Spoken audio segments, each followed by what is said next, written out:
प्यारे बच्चों, प्यारी बच्चियों, फवाद चाचू, मिस्टर नेल्सन और घोड़ा आपके लिए लेकर आए हैं एक और किस्सा पिपी का। पिपी के घर चोर आ गए।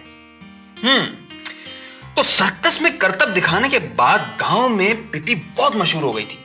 हर कोई उसे जानने लगा था। अखबारों में उसके बारे में खबरें भी लगी थी। अलबत्ता गांव से बाहर लोग अब भी उसे नहीं पहचानते थे।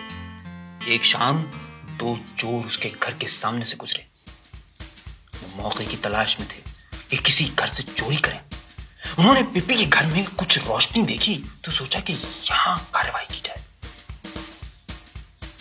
उन्होंने मंसूबा बनाया कि पहले जाकर घर वालों से सैंडविच मांगते हैं और फिर देखते हैं वहां चोरी का कैसा मौका मिलता है। उस शाम इत्तेफाक से पिपी ने अपने सोने के सारे सिक्के जमीन पर फैलाए हुए थे और उन्हें गिन रही थी। ऐसे तो उसे गिनती नहीं आती थी, लेकिन फिर भी वो कोशिश करती थी ताकि चीजों को ठीक से रख सके। 76, 77, 78, 79, 70, 10, 70, 11, 70, 12, 70, 13।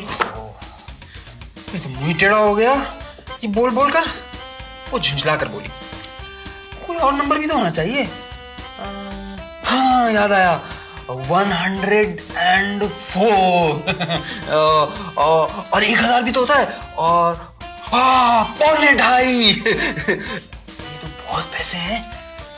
उसी लम्हे दरवाजे पर दस्तक हुई। अंदर आ जाएं? पिप्पी ने जोर से कहा। या ना हो, तुम्हारी मर्जी। दोनों चोर अंदर आ गए।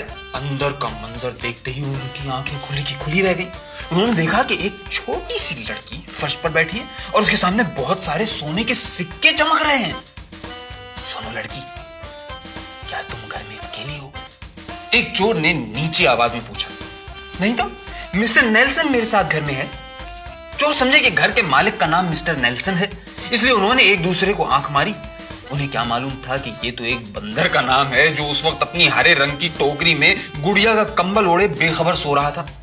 आंख मारने का मतलब था कि हम फिर आ जाएंगे, लेकिन उन्होंने पिपी से कहा, हम तो टाइम पूछने आए थे।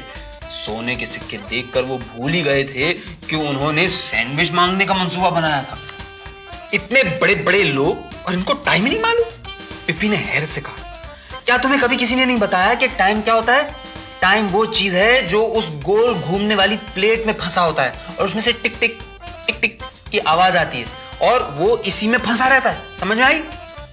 पिप्पी ने समझाने के अंदाज में हाथ उठाया। अगर तुम्हें और भी कुछ पूछना है तो मुझसे पूछ सकते हो। दोनों चोरों ने सोचा कि पिप्पी अभी छोटी है, इसलिए वक्त नहीं बता सकती। फिर वो बगैर कुछ बोले घर से बाहर निकल गए। वैसे मुझे उम्मीद तो नहीं कि तुम मेरा शुक्रिया अदा करोगे, पिपी ने उन्हें जाता देखकर जोर से कहा। मगर तुम लोग इस घड़ी की तरह टिक टिक तो कर सकते हो। दोनों चोर घर से बाहर आकर खुशी से हाथ मिलाने लगे। यार, तुमने देखा? एक चोर बोला, उस लड़की के पास कितने सारे सोने के सिक्के थे।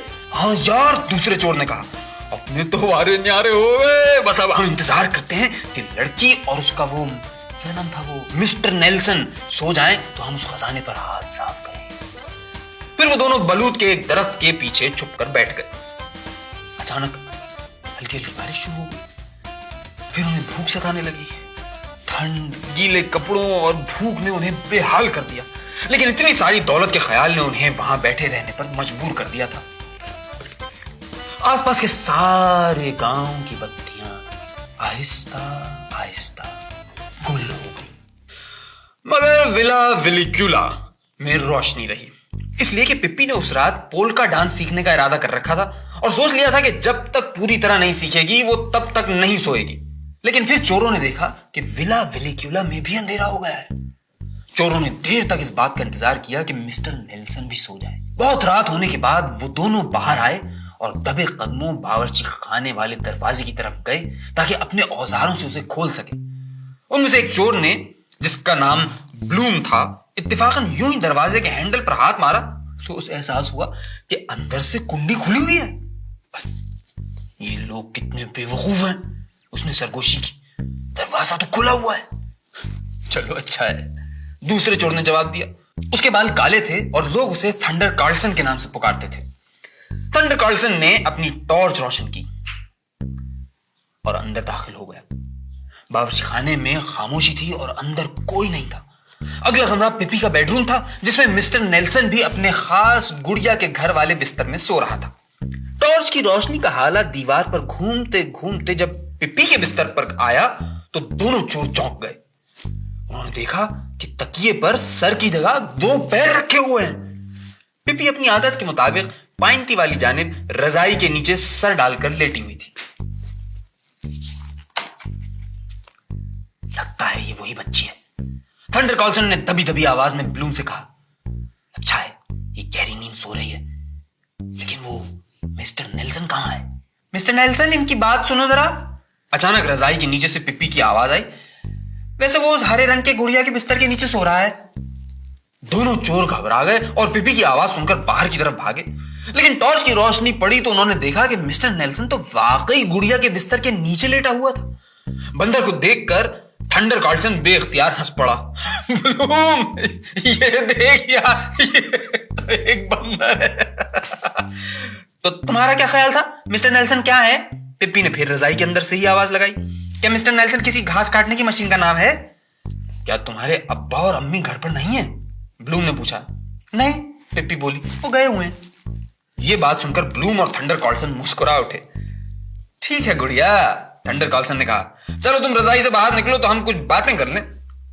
नहीं, मुझे नींद आ रही है, मैं सोने लगी हूं, पिप्पी ने जिद भरे लहजे में कहा। अगर तुमको मुझसे पहेलियां पूछनी है तो पहले ये बताओ कि उस घड़ी को क्या कहते हैं जो हर वक्त चलती रहती है और फिर भी कहीं नहीं पहुंचती? ब्लूम ने इसकी बात का जवाब देने के बजाय पिप्पी के ऊपर से रजाई खींचकर उतार दी। तुम्हें पोल्का डांस आता है? पिप्पी ने रजाई हटते ही कहा, मुझे आता है। तुम सवाल बहुत पूछती हो लड़की, थंडर कार्लसन ने सख्ती से कहा। चलो मैं भी एक सवाल पूछता हूं, बताओ सिक्के कहां हैं जो तुमने फर्श पर फैलाए हुए थे?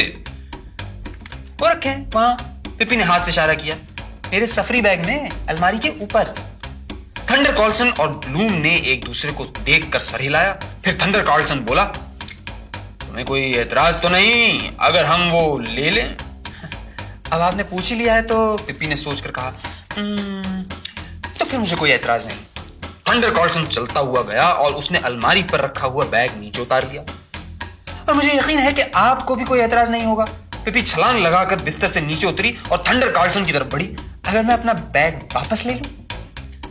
और फिर पलक झपकते ही बैग थंडर कार्लसन के हाथ से निकलकर वापस पिप्पी के पास पहुंच चुका था।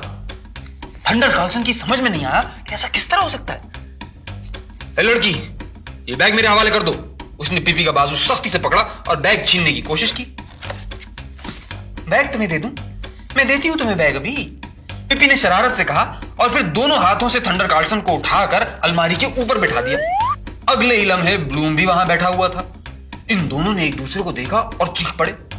उन्हें अंदाजा हो गया था कि पिप्पी कोई आम सी लड़की नहीं है, लेकिन सोने के सिक्कों का लालच ऐसा था कि वो ये बात भूल गए।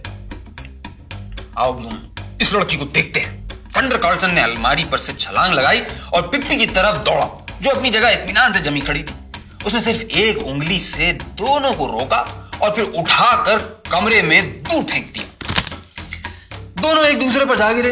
अभी वो संभल कर उठने की कोशिश ही कर रहे थे कि पिप्पी ने बिजली की सी तेजी से उन दोनों को एक रस्सी से कसकर बांध दिया। अपने हाथ और पांव रस्सी में जकड़े देखकर वो मुआफिया मांगने लगे। प्यारी बेटी, अच्छी बेटी, हमें माफ कर दो, हम तो मजाक कर रहे थे। थंडर कार्लसन डर गया। हम तो गरीब मजदूर हैं, हमें तो खाना चाहिए था और कुछ नहीं, हमें माफ कर दो। ब्लूम अपनी आंखों में आंसू ले आया। पिप्पी ने बैग वापस अलमारी के ऊपर रखा और उन दोनों की तरफ मुड़ी। क्या तुम दोनों में से किसी को पोल्का डांस आता है? उसने पूछा। हाँ हाँ, थंडर कार्लसन ने घबराहट में जवाब दिया, हम दोनों को आता है, थोड़ा थोड़ा। जबरदस्त, पिप्पी ने ताली बजाई। चलो फिर नाचते हैं, मैंने भी थोड़ा थोड़ा सीखा हुआ है। अच्छा, वो कुछ परेशान सा लगने लगा, लेकिन चलो फिर नाचते हैं, वो मरे मरे लहजे में बोला। पिप्पी भागकर एक बड़ी सी कैंची लाई और उसने रस्सी काटकर दोनों को आजाद कर दिया। अरे लेकिन एक मसला है, उसने सोचते हुए कहा, हमारे पास म्यूजिक तो है नहीं, हम नाचेंगे कैसे? फिर उसे एक ख्याल आया, ऐसा करते हैं कि हम कंगा बजाते हैं। कंगा? वो दोनों हैरान हो गए, वो कैसे बजाते हैं? तुम्हें कंगा बजाना भी नहीं आता? पिप्पी ने हैरत से कहा, ये देखो मैं बताती हूँ। उसने पास ही रखा हुआ एक छोटा सा कंगा उठाया, फिर एक कागज को दोहरा किया और उसके अंदर कंगे को डाल दिया। उसके बाद पिप्पी ने होंठों को गोल किया और उन पर कागज रखकर सीटी बजाने के अंदाज में हवा बाहर निकाली तो एक अजीब से सांस की आवाज गूंज उठी। दोनों चोर हैरान रह गए। इस तरह बजाते हैं कंगा? वो फातिहाना अंदाज में उनको देखते हुए बोली, चलो अब तुम बजाओ। उसने कागज ब्लूम की तरफ बढ़ा दिया। मैं और ये अंकल नाचेंगे। ब्लूम ने डरते डरते कागज पकड़ लिया और बजाने की कोशिश करने लगा। उसके मुंह से अजीबोगरीब सी आवाज निकलने लगी। इस दौरान मिस्टर नेल्सन भी उठ बैठा था। ऊँघते हुए उसने देखा कि पिप्पी ने बहुत तेजी से फर्श पर घूमना शुरू किया और साथ में थंडर कार्लसन को भी घुमाने लगी। थोड़ी देर में कंगा बजा बजा कर ब्लूम का जबड़ा दर्द करने लगा और थंडर कार्लसन की टांगें कांपने लगी। वो पहले ही सारा दिन सड़कों पर मारे मारे फिरते रहे थे और अब थकन से बेहाल हो चुके थे। बस थोड़ी देर और प्लीज, पिप्पी ने उन्हें थकते देखकर कहा। उसकी बात सुनकर थंडर कार्लसन और ब्लूम ने कुछ देर और हिम्मत कर ली। अचानक घड़ी में से रात के 3 बजने की आवाज आई। पिप्पी रुक गई। इतनी देर हो गई? वैसे मैं तो बहुत दिन तक ऐसे नाच सकती हूँ, लेकिन मेरा ख्याल है तुम लोगों को भूख लग रही होगी। चलो यहाँ बैठो, मैं कुछ खाने को लाती हूँ। ब्लूम और थंडर कार्लसन की जान में जान आई। वो तो यही चाहते थे। पिप्पी ने फटाफट मेज पर डबल रोटी, जाम, मक्खन, पनीर और ऐसी ही दूसरी चीजों का ढेर लगा दिया। दोनों चोर दीवानों की तरह खाने पर टूट पड़े। पिप्पी ने भी उनका खूब साथ दिया, यहां तक कि तीनों के पेट पूरी तरह भर गए और उनमें कोई गुंजाइश नहीं रही। दोनों चोर अब वहां से भाग निकलना चाहते थे। उन्होंने खाने के लिए पिप्पी का शुक्रिया अदा किया और जाने की इजाजत मांगी। क्यों भाई, तुम लोग इतनी जल्दी क्यों जाना चाहते हो? जब वो जाने लगे तो पिप्पी ने थंडर कार्लसन से कहा, वैसे मैंने कभी किसी को इतना अच्छा पोल्का डांस करते नहीं देखा जितना तुम करते हो। और तुम, वो ब्लूम से बोली, तुमको अपना साज बजाने पर तवज्जो देने की जरूरत है। दोनों चोर अब किसी सूरत में वहां रुकना नहीं चाहते थे। जब वो दरवाजे के करीब पहुंचे तो पिप्पी ने उन्हें आवाज देकर बुला लिया और उनके हाथों में सोने का एक सिक्का रख दिया। फिर बोली, मेरा ख्याल है कि तुमसे ज्यादा इस सिक्के का कोई हकदार नहीं। दोनों चोर बाहर निकलकर सरपट दौड़े और पीछे पलटकर फिर कभी नहीं देखा। तो यूं हुई पिप्पी की कहानी खत्म, पैसा खत्म।